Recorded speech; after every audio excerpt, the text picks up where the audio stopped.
So basically, what I've done is I was away from carving basically for a while, and I've gotten back to it now in the last 3 years. This is a 3-year-old decoy. And so when I said I would do this, I kind of started again a little bit. And what I'm going to do is basically take you through how I do it. Whether it's the right way or the wrong way, it's the way I do it. I also think that it's really, really important if you want to carve birds with detailed feathers, burning and all that kind of thing, get a feather and carve a feather, and carve more than 1 or 2 of them.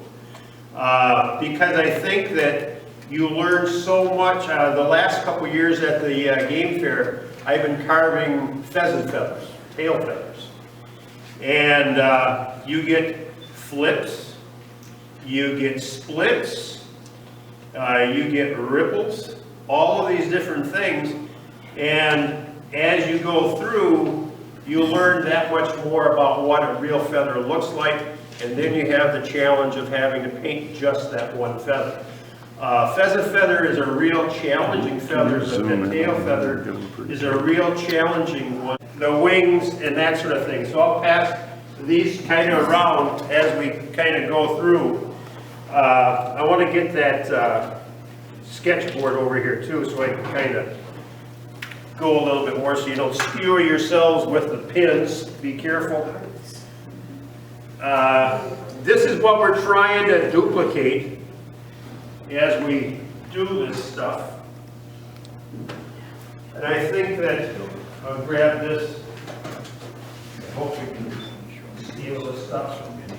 But yeah, I guess we can. All right. When I do the feathers, you take the time to draw the feathers out, as you see in this part 1 of this beginner's workshop thing. Those of you that didn't get a copy, the beginner's notebook part 1 is the spring of wildfowl carving collecting 1990, the fall, and the summer of 1990. There's the beginner's notebook 1, part 1, soft feathers 2, and then soft feather painting is the 3rd edition. Then I've got different close-ups from fall of 1991 and 1999 and the winter of 2001 are all different issues that I think are really good issues for helping you. And then there's another one in the fall of 2014 that's got another one of texturing and burning a bufflehead hen.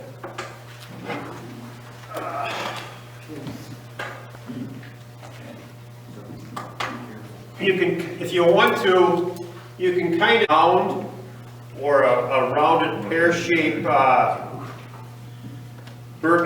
carving burr. So that's what I basically use. Is I use the different size pear-shaped ones, the bigger one, the medium one, and then the small one. And then you always come back and you start having to get.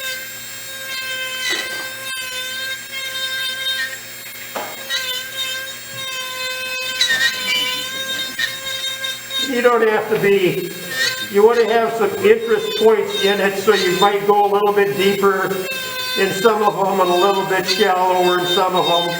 But you always want to make sure that you're making your curve both directions, right to left and front to back, because that's the way the feather actually goes on any bird. Except for the hard, stiff flight feathers, the primaries, and then the tail feathers.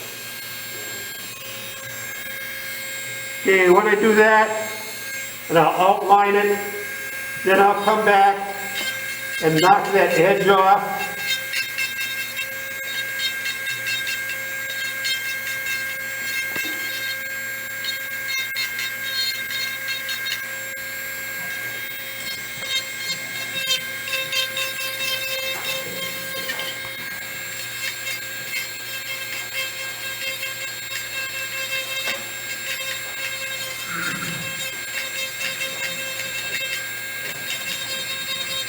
And each feather kind of lays